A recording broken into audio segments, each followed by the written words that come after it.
Lowe again. Our guest today is both an actor and a professional boxer. You might say he's in a better than average position to fight for good roles. In addition, he should do well with punchlines. Please join us in welcoming Tom Patti.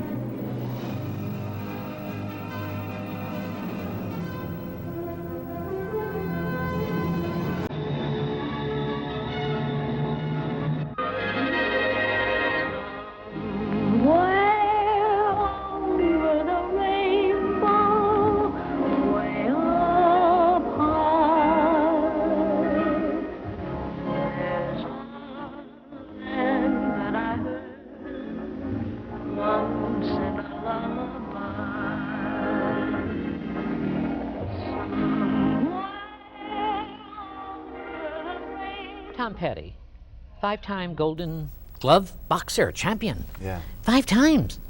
What does that mean, 5 times? What do you mean by that? Well, I fought in a lot of different states and won a lot of different titles. Right. New York City, I won the 6 states of New England, the state of Massachusetts, California, Nevada, just all different tournaments all over the country. Where are you from originally? You're not from California. You're from California, I bet. Well, New it goes York? back and forth. I was born in New York. Right. And then at the age of 7, I moved my family to Northern California. Right. I lived in Stockton. And then at the age of 17, my family was well set, so I decided to move back to New York myself.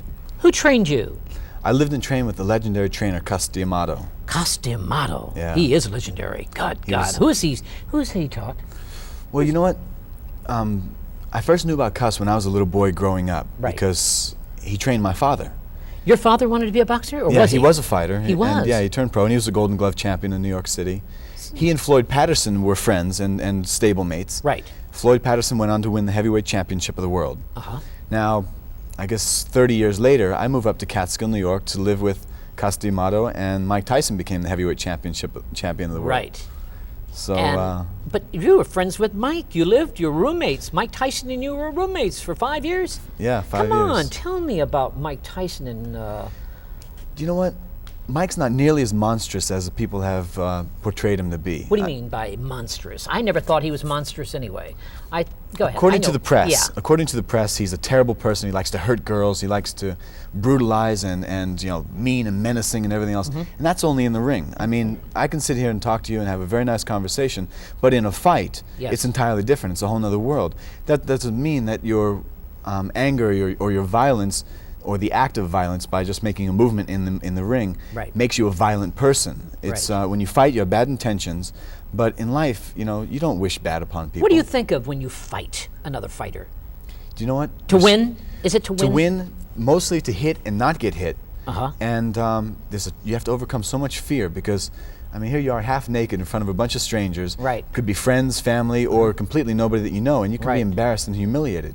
You can be knocked out, you can lose teeth, you can get a broken nose or a cut. So at all times there's an element of fear, it's an element of survival.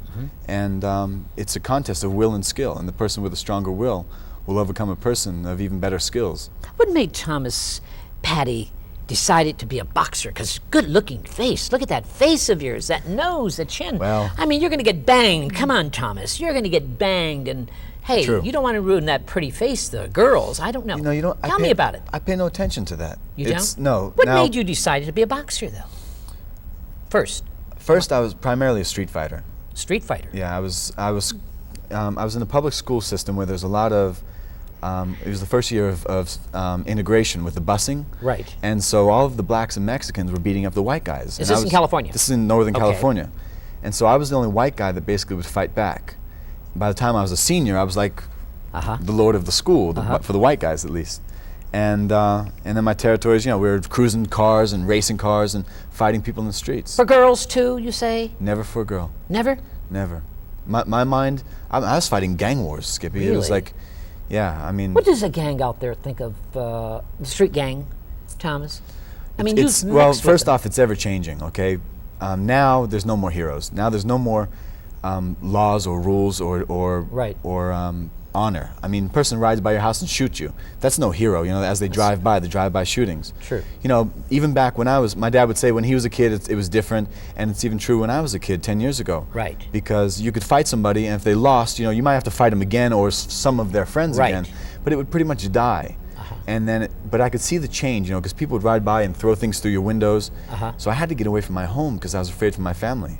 Really? How many brothers, sisters? How many? I have a sister and a mother and father. I had a little brother, but he died right after high school. I see. You really want to be a champion fighter? That's all I wanted in life. I wanted to be the best. I wanted people Is to... it heavyweight you were? Or No, what? I was middleweight. Middleweight. Yeah, I wanted to be the best. I wanted people to know that if I said something, they would respect me. You know, it's like if I walked into a school and talked to kids, they'd say, hey, that's a champ, you know, and they would listen. Is that important? I know it's important to have respect, but is it important for... It's important, evidently, for a young guy going to school. Well, isn't it? a lot of people have motivation, and what is it that motivates us to do what we do? Right. And I would say that I wanted respect. I wanted to be the best, and I wanted people to listen to when I said something, not to abuse it, not to, you know, I'm the king and I'm this and I'm Right. that. You know, but I wanted really, truly to influence the younger generations, even when I was little. I mean, I was like, just coming out of Right. high school. I wanted to be the best. I wanted to be the champion. And that would separate me from everybody else, and people would respect me for it. Mike Tyson, back up in the Catskills, lived up there. Kind of guy, you say he's gentle and all that, and he's not a monster? Not at all. What really kind of a guy is Mike Tyson? You've lived with him 5 years, you're best I would friends. say, okay, I would say this. I would say Mike came into the world a very nice person. The environment that he lived in and was surrounded by was an environment of survival, okay? So he did what he had to do to get by. Okay? He ended up, as a young boy, ended up in a school for bad boys, okay? Right. Then... He did go to school for bad boys? Yeah, he went to like a detention center for boys. Then he found his way to Catskill under the tutelage of Cus D'Amato, and he became a good kid. It's not like he was a terrible, vicious person and, you know, violent and explosive and beating people up. He's not that way at all. I mean, you know, I've probably been in 70 more street fights than he has. You know, he's not a bad guy. How about that manager of his, though? Let's get back to that manager of his. Don King? Don King. I think he had a lot to do with that. What do you think? Come on. I'll say this. Mike is his own person, and he's not foolish. Cus educated us. He did not Cus leave didn't us. like that man, did he? No, he didn't have a problem with Don. Promoter is a necessary evil. You have to have them to stage the event. Right. Don is an opportunist. He will maximize the event for his, you know, for his profit, and that's what a promoter does. That's what it is. Absolutely. You know, Don. The famous stories of Don is that he'll enter the ring with one champion. As soon as that champion gets knocked out, he'll walk out of the ring with the next. Right. And you know, you seize the opportunity, and that's what a promoter does. I mean, that's the sport. It's not a regulated sport where there's an organizing body like the NFL or the NHL or What did baseball. you guys used to talk about some nights, sitting alone in the room, and you and Mike, what did you used to we talk about becoming great fighters. We talk about girls. We talk about, you know, it'd be nice to have girls because, I mean, we lived up in the sticks where nobody liked us. And What do you mean there wasn't nobody liked you? God, 2 fighters up there, come on. We're in a small town. It's like the Hatfields and McCoys. You know, people liked you or they didn't like you, and we were outcasts. We were fighters. We were in the gym 7 days a week. You know, I went out with a girl one time for 2 weeks. Right. Now, up in Catskill, New York, population of 2,000 people. Right. Within 2 weeks' time, she wanted to get married. She did. I said, wait, time out. You know, this is really not what I'm ready for. 2 months later, she was engaged and married to somebody else, and pregnant at that. So it's like they have an agenda, and it just didn't fit in because our priority was to fight.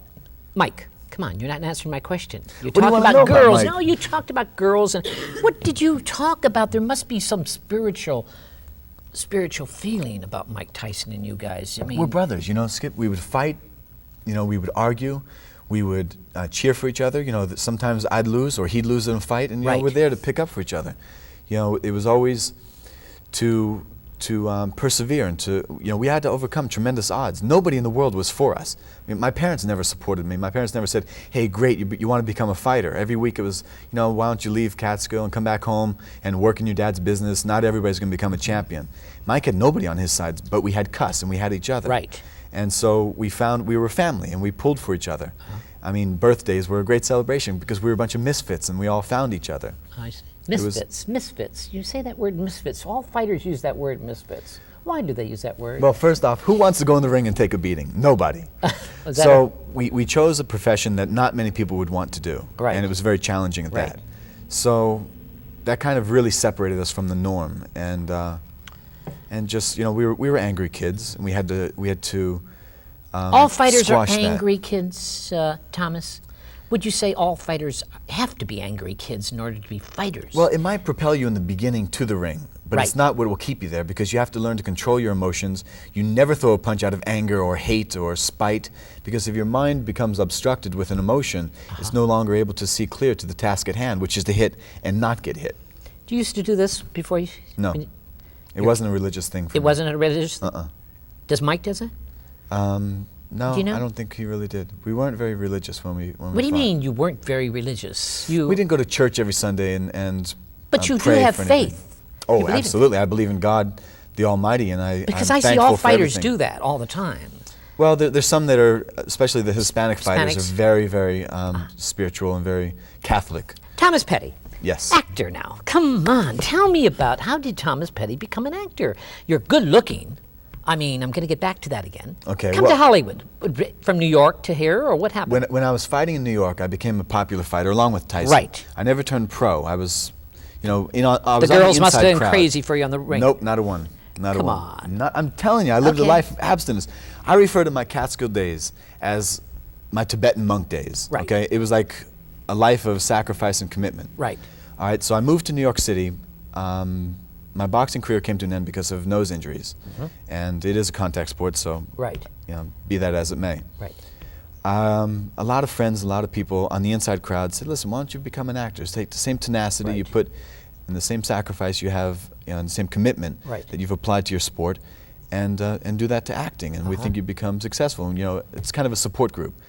So I thought about it, and I said, "Well, I wanted to be champion, but if that's not going to work out, what else could satisfy my soul?" And I decided, yeah, this would be good, because I want to perform. I don't want to, being the best crane operator in Stockton, California would not satisfy me. Right. It would be like death. It'd be a death sentence. What was your first role? Or stage or films? or? No. I had a friend of mine, Anthony Michael Hall. Okay. Now he knew me as a fighter, and he Michael said, Anthony Hall. Yeah. I know Michael Anthony Hall. so he knew me as a fighter, and he said, Uh-huh. listen, he goes, why don't you become, he also encouraged me. He goes, don't go to Stockton, come on, come with me. So I worked with him on a film called Johnny Be Good. I had a fun little part, and it was a great first experience. So I moved back to New York City, and I found out who's the best teachers, okay, and I come up with Sandy Meisner. The best. Yeah, and I Actor got in Studio. contact with him. Yeah. At the neighborhood playhouse. I got in contact with him, and he put me with some of his teachers. I worked with him for a while. Then I got with one of his teachers, Robert Modica. And I mean, for 2 years, I did nothing but submerge Study, myself into study, that life. that's it. I did another part with Mickey Rourke along the way. Which one? Homeboy. We did a boxing movie. How was Mickey Rourke? He Nice was guy, great. isn't he? Absolutely great. And especially, let me tell you, I must say, since we're talking boxing and acting, Right. okay, and I'm an actor that can fight. It's I something like that word you just I'm said. not a boxer. Actor that can fight. Absolutely. Well, there's a lot of Because- fighters or a lot of football players that, Right. well, I want to be an actor. Right. And they haven't necessarily made the proper transformation or prepared themselves Right, for right, it. right. The best of luck for them, and we should all work forever. We could only be And you're so a writer lucky. also. You're writing, directing, or come on about writing now. You're going to be Stallone, Sly Stallone, Rocky. You're writing Yeah. you write scripts and stuff like that now? Come on. It's a tough business, so you have So to do you your have to own. make things happen. Right. I've been involved in a theater group in the past, and we've written and directed our own plays. And I, kind of took the ball and ran with it. I did a couple of one acts, and I did this one piece that was really fun called Skid Row, which I'm real proud of. There were 16 characters, and it took place. The actual stage was in a street alley, okay, a back alley over on Highland and Melrose. And so there were 16 characters that came and went. There was runaways, drug addicts, dealers, a brother looking for his sister who was an addict, who gets murdered as a sacrifice to get his sister out of the streets. Right. Like he pays the price for her. There was a priest who ends up being a pimp. It's like everything had a twist. Interesting. It's like, yeah, there was Interesting. It's called Street it was called Skid Row. Skid Row. Yeah. Interesting. How come you did it on Melrose and Highland, not downtown in It was just a in great LA? venue. I found this Interesting alley. how you I did found it. this alley. Yeah. And what happened was how I found it is during the theater festival or something. Right. These friends of ours in this theater group, we hijacked a bus that would come from like Orange County and travel to see several different shows. So we mocked somebody getting sick on the bus. The bus pulls over.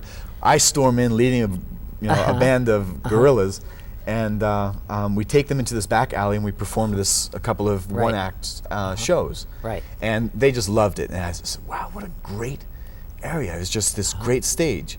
Perfect lighting. It was just in this back alley, and it was Did you study? Did you go to UCLA, USC study to be a scriptwriter or something? No, to write your scripts? I write from my heart and from my soul. From your heart and your soul. Yeah, I write things that move me, things that are very tragic. I have an obsession with death. What do you think of America today as an ex-boxer, actor?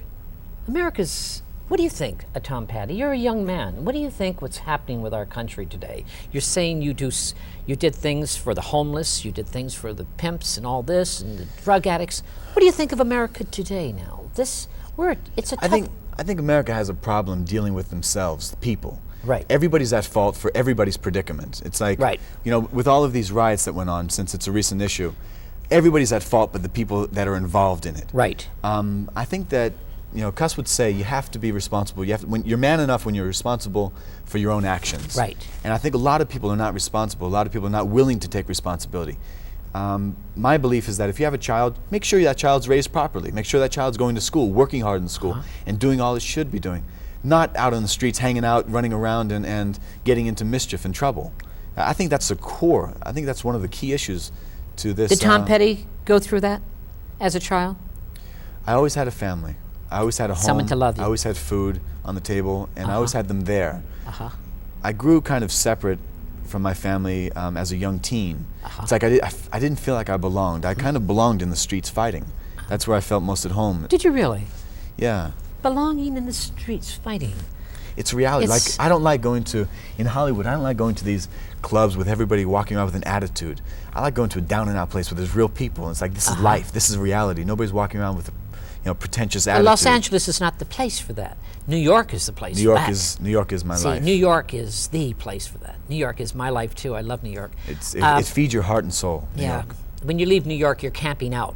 And I've been camping out for a long time. It's true. But California is an actor's for, see, in order to be successful in California, I believe, you must live in New York. To go to New York. New York, I agree with you 100%. You go to New York. If any young actor wants to be an actor, I advise him to go to New York City and study. And Hollywood will bring you. This is What do true. you think about that? I agree with you 100%, Skippy. Primarily, the reason why is in New York, you're submerged into reality. Right. You're walking the streets. You're completely survived. Yeah. The streets has a pulse and it feeds your soul. Yeah. Out here, life is a diversion. Sure. All these people are here looking for a shortcut. You know, I'm looking to be discovered, and they never get to know themselves. It's called want-to-bes. True. And they're never anything but wannabes. That's very true. But, but more important is they never discover their character. Their self. Or their their true self. Right. Every time I walk down the street, I see the baseball caps turned down. I mean, where is the originality? Where is the style? Everybody's wearing T-shirts, biker jackets. It's total to me. It's like monkey see, monkey do. There is no originality. See, no definite style. In Manhattan, there's style, regardless where it is. Yeah. You, Frank Stallone, come on. You brought me a clip today. You and Frank Stallone, Sylvester Stallone's brother, are very close buddies. Now, how did that become first? Let's get that first. How did you guys met? I met him just after I left boxing in my pursuit of acting. Right. So we're kind of hanging out with the same crowd and the same people. And Frank's extremely knowledgeable. Oh, boxing being one of the issues. Very, very smart fella. And talented. All the issues, he's smart. Extremely smart. Yeah. So we kind of, we definitely found each other through boxing. Right. And, you know, we share the same love in it. So he got involved in this fight with Geraldo Rivera on Howard Stern's show. Right. And he called me up and he said, because of my experience with Cus, he knew I was extremely knowledgeable. And he said, what do you think about this? And I said, let's rock and roll, let's do it. And so, you know, we went to work. You trained him. Mm-hmm. How long did you train him? We had 2 weeks to get ready for the fight. For the Geraldo? Yeah. I want to see this. You and Frank Stallone talking about what was happening here. Let's show the clip of you talking. Okay. Now, preparing yourself. Is this the clip? This is just prior to sparring. We're doing an interview for Howard's show. Okay. Talking about our training, our methods, what we're doing, what we're going through, and the event. I'd love to see it. Jamie, why don't you show that clip, huh? Let's see it. Thanks. How did this all come about? Howard Stern. I guess Howard instigated, well, he got Geraldo to commit to fighting somebody. And then, I guess, finally, Frank was accepted by Geraldo's people, which would be a mistake. But the match was set on Howard's show. Why a mistake? I mean, Frank's pretty tough. Yeah, I mean, Geraldo probably knows about enough to be putting himself in harm's way. And Frank's going to go in there. I mean, it's for charity, and they're going to have a good time and everything. But boxing is a serious sport. It's... How seriously has Frank been taking the training recently? Well, we've been working out a lot. Geraldo works out a lot, and he's in shape physically. Frank's a fighter from the past, so I just had to kind of get him back into condition and try to enhance some of the things that I learned from Cus D'Amato. I lived and trained with Cus for 5 years. What I'm saying. So you get two tough guys in a bar, say get into the ring, they won't do it because this is controlled. You can't be kicked, you can't do this, so it's a skill game. Especially people think boxing is violent, and it's really not. It's a chess game. There is no emotions involved. If you got your emotions involved, you would lose your mind.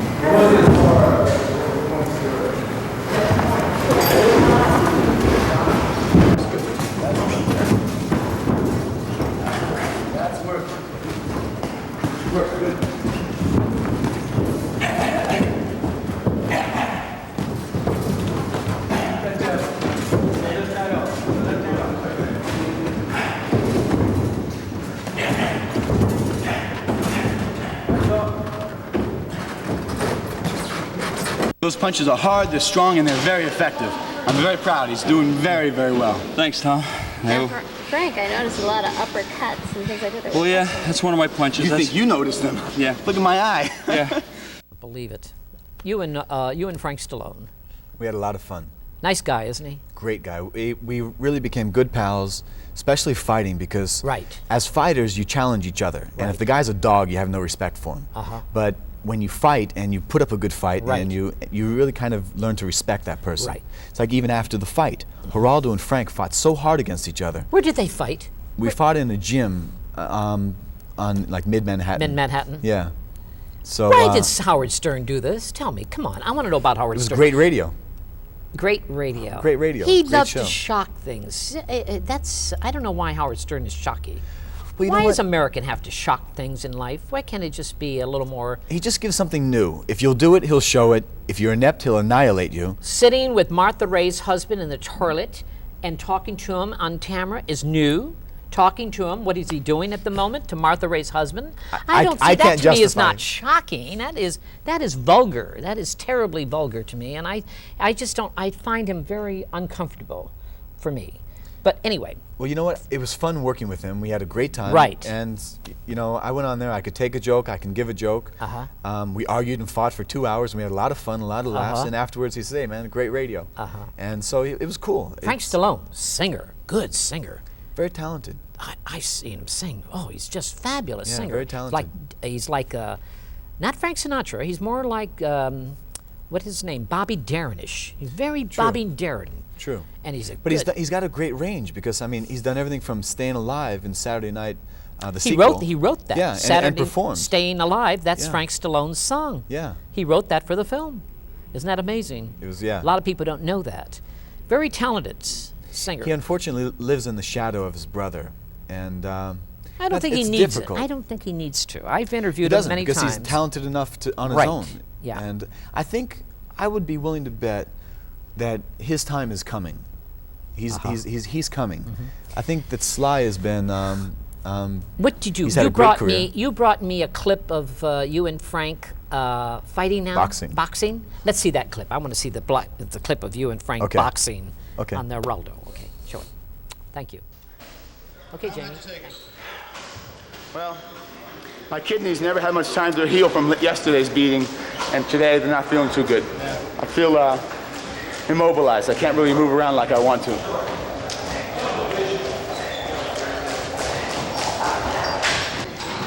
Round two.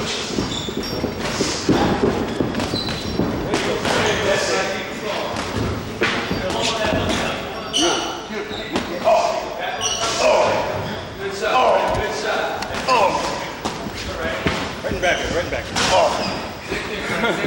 That's it. Same spot, Frank.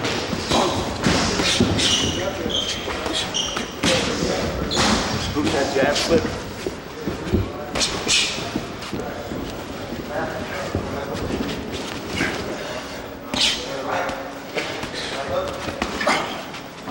Nice right. Watch out, Geraldo. That's going to kill you. slip. We have to come in. Boom, nice, good. So I have to back up.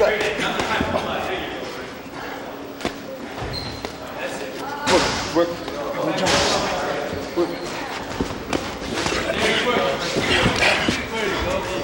Move this side. There you go. That's it. Double up the jab on it. Double it up. Double it up. Move your head. Double up. Double up. Boom, boom. Double up. Come up on him. Come up on him. Work inside now. There you go. There you go. Back over the top of that right hand. Move your head.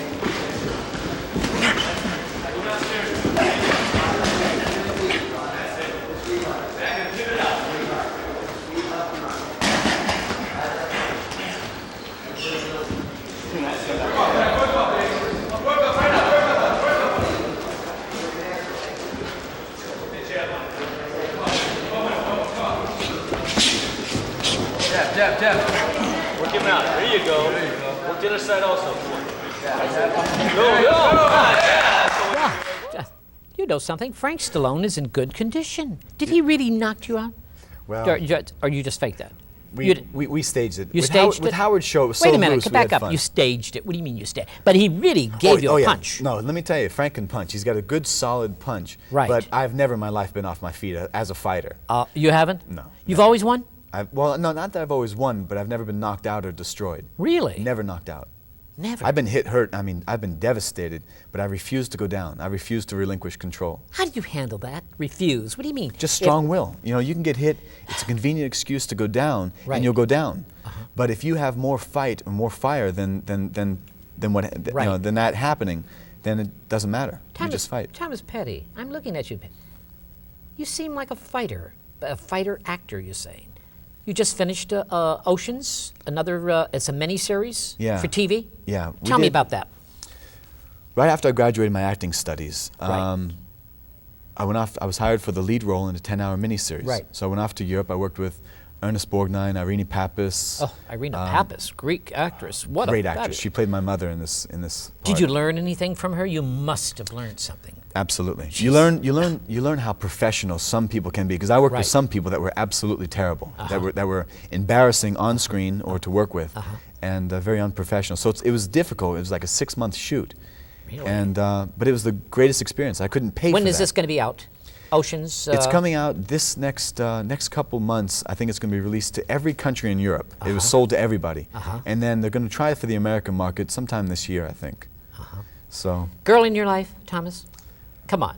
Nah, As an actor now, in come this on. in this town. What do you no, mean? No one's this no town, one's special.